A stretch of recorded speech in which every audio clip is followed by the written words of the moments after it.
करने वाले की बख्शिश नहीं होगी, जानी और बदकार की बख्शिश नहीं होगी।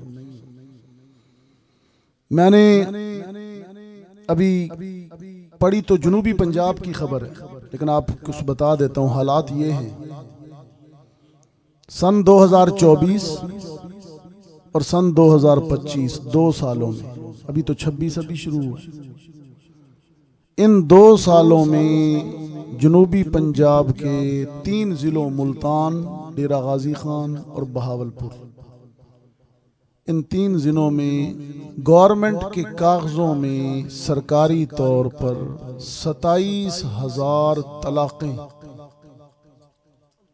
रजिस्टर्ड हुई। 2 सालों में 27,000 तलाक़ें। ये लम्हा फिक्रिया है। हमारा ख़ानदानी सिस्टम कमज़ोर हो रहा है। हम अपने बच्चों को, नौजवानों की तरबियत नहीं कर पा रहे। घर टूट रहे हैं, घर टूट रहे हैं। अभी बेटी के हाथों से मेहंदी भी नहीं उतरती, अभी बाप के घर का रंग रोगन भी नहीं उतरता, अभी सेज के फूल भी खुश्क नहीं होते तो कि तलाक़ें हो जाती हैं, घर टूट जाते हैं, मियाँ बीवी में नचाकियाँ हो जाती हैं। इस सिलसिले में बहुत ज़रूरी है, सिला रहमी के सिलसिले में बात कर रहा हूँ। बच्चों को, बेटों को की भी तरबियत करें, बेटियों की भी तरबियत करें कि घर को आखिरी हद तक कोशिश करें, अपना घर बचाएं। और बुजुर्गों को भी मैं यही कहता हूँ। बाज़ दफ़ा हमारे बुजुर्ग कुछ सख्ती कर जाते हैं, कभी अम्मा सख्ती कर देती है, कभी अब्बा, जिसकी वजह से बेटा माँ बाप के कहने की वजह से तलाक दे देता है। ऐसा नहीं करना। रहमत आलम सल्लल्लाहु अलैहि वसल्लम ने फरमाया, लैसा मिन्ना मन खब्बबा इमरातन अला ज़ौजिहा। हाँ, जिसने बीवी को मर्द के खिलाफ भड़काया या मर्द को बीवी से बदजन किया, खा वो बीवी के वालिदैन हो या शौहर के वालिदैन बहन भाई हों। हुजूर ने फरमाया, जिसने घर तोड़ा, तलाक कराई, मियाँ बीवी में जुदाई कराई, हुजूर ने फरमाया कह दो मैं मोहम्मद उसका नहीं हूँ, वो मेरा नहीं। हुजूर सल्लल्लाहु अलैहि वसल्लम सख्ती से फरमाया, वो मेरा नहीं है और मैं मोहम्मद उसका नहीं हूँ। घरों को बचा लीजिए, फैमिली सिस्टम को बचाइए, और दूसरे नंबर पर बच्चों की तरबियत करें, उन्हें समझाएं इस रिश्ते की अहमियत क्या है। शादी के वक्त खुसूसन मैं कहा करता हूँ, जितने भी इंसानी रिश्ते हैं, किसी रिश्ते को अल्लाह ने अपनी कुदरत की निशानी नहीं कहा। मियाँ बीवी के रिश्ते को अल्लाह ने अपनी आयत कहा है, आयत, कुदरत की निशानी। हाँ, आयत, आयत कुरान में होती है ना, आयात होती है। आयत पढ़ देता हूँ, चलो बरकत। वैसे बयान मेरा खत्म हो गया, लेकिन आखिरी बात मैं कर, आयत पढ़ देता हूँ, सुनो। जो शादीशुदा है हाथ खड़ा कर, जो शादीशुदा है, माशाअल्लाह। ये जड़ी घर बीवियां बैठी हैं ना जी, जड़ी घर बेगमात हैं, जोजाएं हैं, अगर मेरी आवाज बहनों तक जा रही है तो वो भी सुने। ये जो उनके शौहर बैठे हैं, कुरान क्या कहता है? फरमाया वमिन आयातिही अन खलक़ लकुम मिन अनफुसिकुम अज़वाजा। बच्चों को बताएं, खुदा के लिए बच्चों को ये बताएं, जब शादी करें बच्चों को समझाएं, इस रिश्ते की अहमियत समझाएं। यहाँ तो मेरे ख्याल ऐसा माहौल नहीं है, अल्हम्दुलिल्लाह, अल्हम्दुलिल्लाह। हाँ, गड़बड़ होती है हज़रत, जितना भी हो गड़बड़ होती है, गड़बड़ होती है। मुआशरे की नब्ज़ पर हाथ रखें, उलमा की भी ये जिम्मेदारी है, इसको स्टेज से बयान करें। वालिदैन का बड़ा मकाम है, माँ का मकाम, मैंने बयान ही वही किया अभी, माँ का मकाम, लेकिन बीवी की हैसियत और बीवी के लिए खावंद की हैसियत ये कौन बयान करेगा? ये घर तोड़ देंगे इसी तरह। पहला रिश्ता कौन सा था जब इंसान पैदा हुए? सबसे पहला रिश्ता कौन सा? मियाँ बीवी का। आदम और हव्वा क्या थे? मियाँ बीवी। सबसे पहले मैं कहता हूँ वो अम्मा अब्बा बाद में बने, पहले क्या बने? मियाँ बीवी बने। इंसानी बरादरी का ये पहला रिश्ता है, पहला। फिर वो अम्मा अब्बा बने, फिर बहन भाई हुए, औलादें हुई, बाकी सारे रिश्ते बाद में बने। सबसे ज्यादा अहकामात कुरान करीम में इस रिश्ते के मुतल्लिक़ है। सूरह निसा, सूरह तलाक, सूरह तहरीम, सारी सूरतें मियाँ बीवी के लिए हुकूक पर आयात हैं, अहकामात हैं, इसको क्यों नहीं आप बताते लोगों को, इसको क्यों नहीं बयान करते? जो बयान करे तो उसे क्या कहते हो? मौलवी तो रन मुरीद लगता है।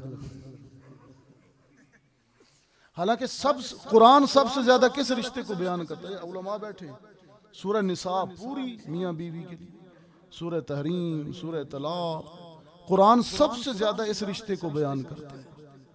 जिन्हों अगर कोई लड़का शौहर या कोई बीवी आपस में प्यार से घर में बात कर ले तो हम घर वाले बुजुर्ग ही कहते हैं थले लग गया, नीचे लग गया, फारग। हालांकि ऐसा नहीं, जब मियाँ बीवी आपस में प्यार करते हैं, उनके अच्छे ताल्लुकात हों तो हौसला अफजाई करनी चाहिए बड़ों को, दूसरों को, यार अच्छी बात है, इनका घर चल रहा है, घर बच जाए।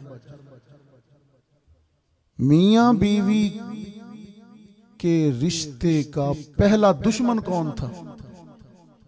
हाँ, जिसने जन्नत से निकलवाया, दोनों को अलहदा किया, रुलाया, सबसे पहले मियाँ बीवी आदम और हव्वा। उनका सबसे पहला दुश्मन, उनका घर तोड़ने वाला, जन्नत से निकलवाने वाला, उनको रुलाने वाला, ये इब्लीस था। इस चीज को समझे।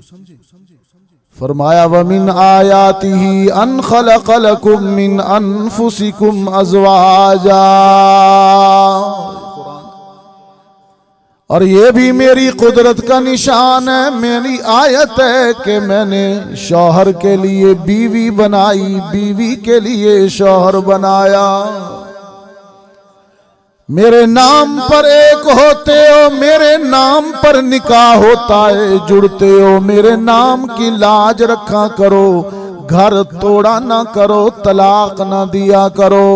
रहमत आलम सल्लल्लाहु अलैहि वसल्लम ने फरमाया, हलाल कामों में से सबसे बदतरीन काम तलाक देना है। हलाल कामों में से है जायज तलाक देना, अगर नहीं बनती बीवी को तलाक देना हलाल है, जायज है, लेकिन सबसे बदतरीन हलाल कि खुदा का अर्श भी कांप जाता है ऐसा हलाल, वो घर तोड़ना है, तलाक देना है। तलाक से बचा करो, घर ना तोड़ा करो। और तलाकों की वजह यह है कि बीवी शौहर का मकाम नहीं समझती, शौहर अपनी जिम्मेदारियां पूरी नहीं करता। रहमत आलम ने फरमाया, सबसे बुरा शौहर, सबसे बदतरीन खामंद वो है जो बीवी के खर्चे ना दे, उसका नान नफका, रोटी पानी, कपड़ा, छत का एहतमाम ना करे, सबसे बुरा खामंद। और सबसे बुरी बीवी वो है जो अपने शौहर का मकाम ना समझे। एक देहात से कुछ देहाती सहाबा रहमत आलम के पास आए, अर्ज करते हैं, अल्लाह के रसूल, हमारा ऊंट बिदक गया है, वैशी हो गया है, हर एक को काटता है, मारता है, आप आइए ना दम कीजिए, हमारा जानवर ठीक हो जाए। सरकार दो आलम सल्लल्लाहु अलैहि वसल्लम तशरीफ ले गए। सहाबा कहते हैं, हम अल्लाह के रसूल को ले तो गए, लेकिन डर रहे थे कि ऊंट है, बिदका हुआ है, जाते नबूवत को कोई नुकसान न पहुंचा दे। लेकिन जूं ही रहमत आलम ऊंट के करीब पहुंचे, ऊंट ने अपनी लंबी गर्दन, ऊंचा सर नीचा करके रहमत आलम के कदमों और पांव पर अपना सर रख दिया। ये मंजर देखकर असहाबे रसूल ने अर्ज की, नहनु अहक्कु अन नस्जुद लक, अल्लाह के रसूल, जानवर आपको सजदा कर रहा है, हम भी तो आशिक हैं, हमें भी इजाजत दीजिए, आपको सजदा किया करें। सरकार दो आलम सल्लल्लाहु अलैहि वसल्लम ने फरमाया, मुझ मोहम्मद की शरीयत में जायज नहीं है, अल्लाह के अलावा किसी को सजदा करना जायज नहीं है। ये जानवर मुझे सजदा नहीं कर रहा, बल्कि इजहार मोहब्बत का तरीका है। मेरी शरीयत में अगर अल्लाह के अलावा किसी को सजदा करना जायज होता तो मैं बीवी को हुक्म देता कि शौहर को सजदा किया करे। एक जुमले में रहमत आलम ने गैरुल्लाह को सजदा करने की हुर्मत भी बयान कर दी और शौहर का मकाम भी बयान कर दिया। शौहर का, बच्चों को समझाएं, बेटियों को भी समझाएं। मैं तो पंजाब में भी कहता हूँ बेटियों को भी समझाएं। आजकल की बेटियां लड़कियां घर पहुंचते ही थोड़ी सी परेशानी आ गई, थड़क मैं तलाक दो, तो मैं जाती हूँ, मुझे छोड़ो। खावंद बीमार हो जाए तो बीवी कहती है जान छोड़, तलाक दे। माली तंगी आ जाए, जेब खाली हो जाए, बीवी लड़की कहती है जान छोड़, अब मैं तेरा घर छोड़ती हूँ। बच्चियों को समझाएं। सैयदा खदीजा रहमत आलम की वो बीवी जो मालदार है। सुनना, बात सुनना, बड़ी आखिरी बात, बस काम की बात करके मैं फिर। कुरान कहता है अलम यजिदका यतीमन फआवा, और खदीजा के लिए क्या कहा? ववजदका आइलन फअगना। ऐ पैगंबर आपके पास दुनियावी मालो दौलत नहीं था, हमने खदीजा को तेरी बीवी बनाकर तुझे अमीर कर दिया। खदीजा का मकाम है। खदीजा ने सारा माल अपने शौहर के कदमों में रख दिया। ये माले तिजारत भी मोहम्मद आपका, गुलामों कनीजें भी आपकी, मैं खदीजा भी आपकी। आज की बीवी कहती है मेरे प्यो दिता है बेड, ऐ सेफ अलमारी मेरी, ऐ सोना मेरा, ऐ कपड़े भी मेरे, ऐ मोटरसाइकिल भी मेरे अब्बे दी, ऐ मेरी। लेकिन खदीजा ने, मक्का की वो मालदार खातून, सारा माले तिजारत मोहम्मद के कदमों में रख दिया और मोहम्मद अरबी से फरमाया माल भी तेरा, गुलाम भी तेरे, मैं भी तेरी, तेरे दीन के लिए वक्फ। बीवियां यूं होती हैं। सरकार दो आलम सल्लल्लाहु अलैहि वसल्लम को मुशरिकीन मक्का ने कैद कर दिया 3 साल तक। खदीजा भी शेब अबी तालिब में कैद हो गई। मक्का की वो मालदार खातून, सोना चांदी हीरे जवाहरात में खेलने वाली, जब अपने शौहर के साथ मोहम्मद के साथ कैद हुई। घोटकी वालों, वफा का ऊंचा मेयार कायम कर दिया खदीजा ने। वफा की खावंद से मोहम्मद अरबी ने 3 साल तक तंगी की वजह से कैद में, भूख की वजह से दरख्तों के पत्ते खाए, चबाए, खदीजा ने भी खाए। आज दी बीवी बस जान छाड़ो, यदि जेब खाली होगी, ऐसा नहीं।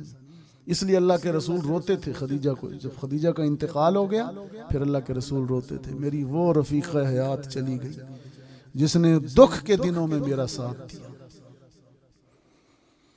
जिंदगी के अच्छे दिन होते हैं शादी के बाद, खूबसूरत दिन, लड़ लड़ के ना मर जाएगा बीवी के साथ। खूबसूरत चंद दिन की जिंदगी होती है, लड़ लड़ बीवी नाल, ताने दे दे, तंज कर कर सारा दिन है। बीवी समझती है कि मेरा सबसे बड़ा दुश्मन ये शौहर है। शौहर कहता है ये मेरी गुलाम है, पाँव की जूती। सारी जिंदगी आपस में नहीं बनती है, बच्चे भी पैदा हो रहे हैं, लड़ भी रहे हैं, मार भी रहे हैं। घरों को जन्नत का नक्शा बनाइए। हाँ, घरों को जन्नत का नक्शा बनाइए। शब बारात आ रही है, भाइयों से अच्छा सलूक करें, वालिदैन का एहतराम करें, बीवी के हुकूक का ख्याल करें, औलाद की तरबियत करें, अकायद ठीक रखें, ख़त्म नबूवत पर पहरेदारी करें, उलमाए इकराम को सियासी तौर पर मजबूत करें। ये चंद बातें जो मैं इतनी दूर से आया बतौर नसीहत आपके सामने कहीं, अल्लाह ताला कबूल फरमाए। वाखिरु दावाना अनिल हम्दुलिल्लाहि रब्बिल आलमीन। अल्लाहुम्मा सल्लि अला सय्यिदिना व मौलाना मुहम्मद व अला आलि सय्यिदिना व मौलाना मुहम्मद व बारिक व सल्लिम। रब्बिग़फिर वरहम व अंत खैरुर राहिमीन। ला इलाहा इल्ला अंत सुब्हानका इन्नी कुन्तु मिनज़ ज़ालिमीन। या अल्लाह, आज की ये खूबसूरत महफ़िल जो इस्लाह मुआशरा के हवाले से मुनक़्क़िद हुई, माह शाबान के हवाले से जिन लोगों ने इसके इंतज़ाम व एहतमाम किया, या अल्लाह सबको अपनी बारगाह से जज़ाए खैर अता फरमा, अपनी शान के मुताबिक उनको जज़ा अता फरमा। इस सख्त सर्दी के अंदर ये हज़रात घोटकी के दोस्त, मोहल्ला अदलपुरा चन्ना मोहल्ला के दोस्त बैठे रहे, या अल्लाह इनके यहाँ पर बैठने को कबूल फरमा। हमें रिश्तों की कदर नसीब फरमा, वालिदैन का एहतराम नसीब फरमा, औलाद की तरबियत करने की तौफीक अता फरमा, सिला रहमी करने से, भाइयों से बोल चाल करने की और जुल्म से बाज रहने की, जुल्म ना करने की, किसी का हक ना मारना, धोखा ना देना, विरासत ना खाना किसी की। या अल्लाह इन सारे गुनाहों से हमें महफूज फरमा, जिना से, बदकारी से हमें महफूज फरमा। या अल्लाह अकायद के सिलसिले में ख़त्म नबूवत के साथ ख़त्म नबूवत में मोहम्मद अरबी से वफ़ा का जज्बा नसीब फरमा, तौहीद में शिरक न करने की तौफीक नसीब फरमा। असहाब रसूल की, अहले बैत रसूल का मकाम और मर्तबा बहुत ऊंचा है। या अल्लाह इनका मर्तबा और मकाम समझ कर इनकी इज़्ज़त करने की तौफीक नसीब फरमा। या अल्लाह हमारी दुआओं को कबूल फरमा। भाई अली हसन चन्ना साहब के वालिदैन वफ़ात पा गए, या अल्लाह उनकी करवट करवट मग़फ़रत फरमा। या अल्लाह हमारे मौलाना मुफ्ती अब्दुल फ़त्ताह साहब ने, उनके दीगर नौजवान दोस्तों ने आज की ये खूबसूरत तकरीब मुनक़्क़द की। या अल्लाह इसमें हमने बहुत कुछ बयान किया, बहुत सी बातें हुई, रिश्तों के मुताल्लिक, हुकूक के मुताल्लिक बातें हुई। या अल्लाह इन पर अमल करने की तौफीक नसीब फरमा। बे औलादों को नेक औलाद अता फरमा, तमाम बीमारों को शिफाए कामिला आजिला नसीब फरमा। या अल्लाह तमाम बेरोज़गारों को रोज़गार अता फरमा, हमारे वतन पर अपना रहम करम फरमा। या अल्लाह बीमारियों से, महंगाइयों से, या अल्लाह मुज़ी अमराज से महफूज फरमा, रहमत की बारिश का नुज़ूल फरमा। सुब्हान रब्बिक रब्बिल इज़्ज़ति अम्मा यसिफून व सलामुन अलल मुरसलीन वल्हम्दुलिल्लाहि रब्बिल आलमीन बिरहमतिका या